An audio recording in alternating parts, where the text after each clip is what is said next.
4月13号，国民党突然跳出来发了一份严正声明，坚决反对引进印度移工，绝不妥协。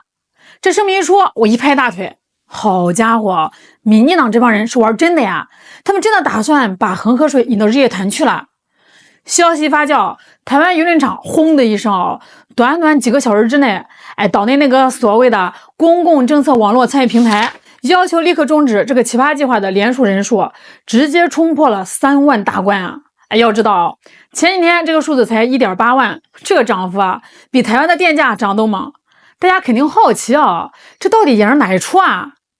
咱得把这个时间线往前倒一倒。其实这个事儿吧，大概是1个月前就开始有风声了。台湾当局那个劳工部门偷偷摸摸在媒体上放风说，哎呀，咱们台湾现在缺人呀，百业待兴啊，所以咱们打算分3批引进至少10万名印度移工，先去工厂拧螺丝，去工地上搬砖，再去养老院伺候老人。动作快的话今年下半年啊，大家就能看到三哥们在台湾街头溜达了。那一开始呢，台湾老百姓根本就没当回事儿，为啥？因为民进党这帮人的嘴骗人的鬼啊！天天喊着抗保，喊着爱台湾，平时嘴炮打惯了，大家都以为呢，这就是为了转移停电啊、缺蛋之类的焦点，故意扔出来一块挡箭牌。结果谁能想到，这帮人背地里连这个合同细节都跟印度人敲定的差不多了。那眼看着生米就要煮成熟饭了，这一下这台湾老百姓是真坐不住了，桌子一掀不干了。很多绿媒呢还在那儿带节奏说，你们台湾老百姓怎么这么排外啊？人家印度兄弟来帮你们建设家园，你们要包容啊，要用爱发电啊。哎呦喂，这根本不是什么排不排外的问题啊，这是民进党在拿台湾本地底层老百姓的饭碗开玩笑，是在把打工人的活路往死里逼啊。你们以为台湾还是当年那个亚洲4小龙吗？错，现在的台湾低薪问题早就烂到根子里了。据说一个刚刚大学毕业的台湾年轻人那进入社会撑死了也就不到4万新台币，折合人民币还不到1万块。就这点钱，在台北那种物价高的离谱租个破单间都要1-2万新台币的地方，别说是买房结婚了，能保证顿顿吃上加柴的卤肉饭，就算你混得不错了。那些在底层服务业端盘子的，在工厂流水线上踩缝纫机的，那工资更是10几年如一日呀，稳如泰山，1毛钱都没涨过。不过吧，这些消息都是网上看到的，也不知道真假。那台湾人在评论区可以说说真实的情况哦。咱们接着说结果现在呢，这老板们天天在民进党官员耳边哭穷。现在的年轻人吃不了苦都不愿意来我们工厂上班我们招不到人呀，缺工缺工？你那是缺工吗？你那是缺廉价劳工，你是缺那种你给他一口饭吃他就感恩戴德给你当牛做马的劳工。老板们一算账招一个台湾本地年轻人，你得给他发4万新台币你还得给他交健保、交劳保，动不动呢还要被投诉加班。但是如果你招一个印度三哥呢，1个月只要2万多新台币，而且人家三哥多淳朴只要有口咖喱吃，睡大通铺都不嫌弃，福利社保能省就省，这简直就是资本家眼里的完美耗材你想想一旦这10万个只要半价工资的印度兄弟浩浩荡荡的杀进台湾的劳动力市场，会发生什么呀？这是一场灾难级的内卷各位，老板们肯定一脚把要求涨工资的台湾本地人给踹开全部换上廉价的三哥。到最后被迫下岗的、被迫降薪妥协的，全都是台湾最底层的普通老百姓。民进党这哪是引进劳工这简直就给台湾的打工族发了一张催命符呀！咱们再往深了聊聊引进10万印度人真的只是抢饭碗这么简单吗？你们太天真了大家可以去看看旁边的新加坡啦、马来西亚了，那这些地方呢早就引进过印度劳工了，结果怎么样争议大的能掀翻屋顶三哥的文化习俗、语言障碍，甚至是一些大家都懂的治安隐患，那都是实打实的摆在桌面上的地雷台湾一共才多大的地方2000多万人口的岛一下子给你塞进10万个生活习惯完全不同、语言根本不通的老外，你以为只是多加10万双筷子的事吗？那这10万人住哪儿呢？声明了去哪家医院挤，周边配套的治安管理谁来负责呢？说句不好听的以台湾现在的拉垮的基础设施，稍微多开2条空调全脑洞的大停电，你现在弄进来10万人，配套跟不上，最后引发的各种社会矛盾啦、治安摩擦啦，所有的成本和代价全都要让台湾普通的街坊邻居来买单。那有些台湾网友在网上吐槽的那就一个绝望啊！民进党那帮高官坐在豪车里，住在大别墅里，当然不怕。可是我们这些普通人，以后大半夜走在小巷子里，能不心惊胆战吗？这就叫政客请客，老百姓买单，荒唐至极啊！那就在这个民间怒火眼看着就要把民进党总部给烧的时候，国民党终于闪亮登场了。4月13号这一声大吼国民党算是彻底把脸皮撕破了。以前国民党骂民进党那总是温良恭俭让，不痛不痒的，跟挠痒痒似的。但是这次不一样这次直接一剑封喉。这声明里说是明明白白，引进印度移工，这就是牺牲台湾劳工权益的政策，要求立刻马上停止谈判。如果民进党敢不听，国民党就在立法机构里把桌子给你掀了，动用一切手段给你死磕到底。那看热闹的观众可能要鼓掌了哇，国民党这次好硬气啊，终于站出来为老百姓说话了。各位醒醒啊，我给大家泼盆冷水你以为国民党是真的良心发现，化身正义使者了吗？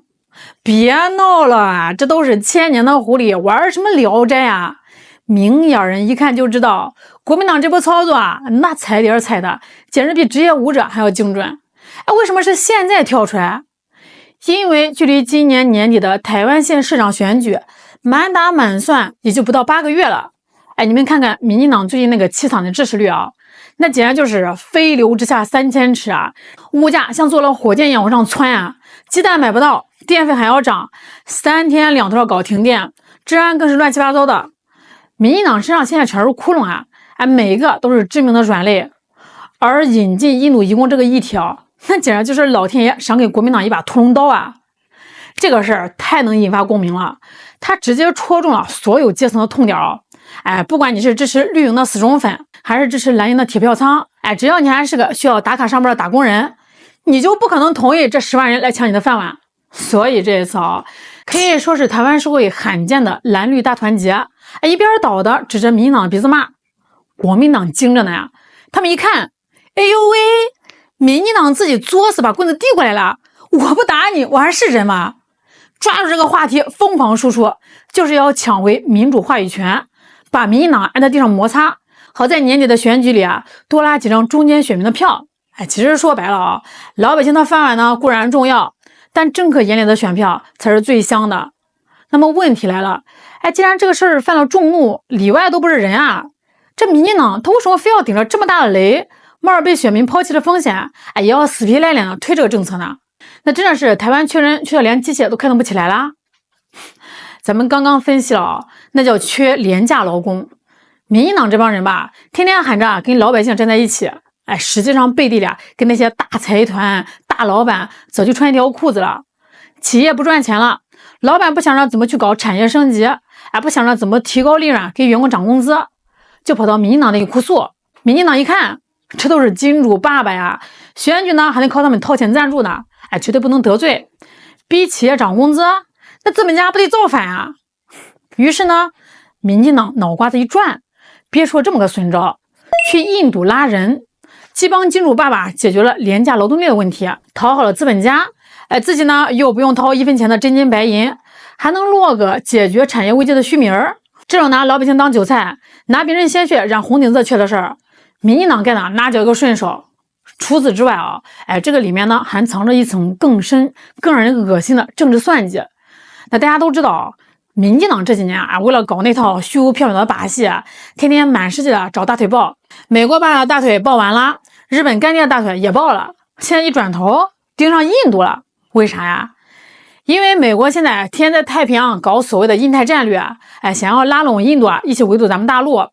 民进党一看美国主子指明了方向那我也得赶紧跟上好好舔一舔印度。于是呢这10万名印度移工的配额，说白了就是民进党当局为了巴结印度，双手奉上一份见面礼，他们居然天真的以为，只要我牺牲掉台湾本地劳工的利益，给你们印度人解决10万个就业岗位，你莫迪老仙儿就能在国际上替我台湾说2句好话，就能给我提供政治支持。我真想把民进党政客的脑袋撬开看看里面装的到底是水还是恒河泥。人家印度现在忙着在国际上左右逢源，坑完俄罗斯，坑美国，连五常的主港都敢敲。你一个小小的台湾地区也想去跟印度玩心眼儿？莫迪老仙儿估计现在呢正躲在总统府里笑得直拍大腿。天下竟然还要这种主动上门送人头倒贴钱的傻子，用台湾年轻人的未来去换取印度政客一个冷漠的眼神儿。民进党这种操作简直是丧权辱台到了极点现在好了，民进党把自己家的火上烤，彻底骑虎难下了。你要是硬着头皮继续推吧，那好，老百姓的怒火能直接把你的票仓给烧个精光。年底的县市长选举，民进党准备好集体卷铺盖走人吧。你要是现在认怂，突然叫停吧，不仅自己打自己的脸，啪啪作响，更关键的是你跟印度那边牛皮已经吹出去了，合同都快签了，你现在说不要了，你猜印度人会不会跟你翻脸以后这个印台合作还搞不搞了？美国主子那里你怎么交代呢？最搞笑的是现在连民进党的内部都开始狗咬狗了。很多绿营的民意代表私下里早就把高层骂的狗血淋头了。他们心里面想，你们在上面装好人搞外交，最后黑锅要我们这些在基层拉票人来背，老百姓骂的是我们不是坑爹吗？所以不少绿营政客为了保住自己的官位，现在呢也跟着开始反对这个计划了。这就叫搬起石头，不仅砸了自己的脚，还砸碎了自己家的基本盘。台湾今天上演这一切魔幻乱象这所有的根源到底在哪儿根本原因就是民进党这帮高高在上的政客，这脑子里只有政治私利，只有选票，他们压根就没有把台湾老百姓的死活放在眼里。好了，今天就聊到这儿了，我是小兰，咱们下期再见。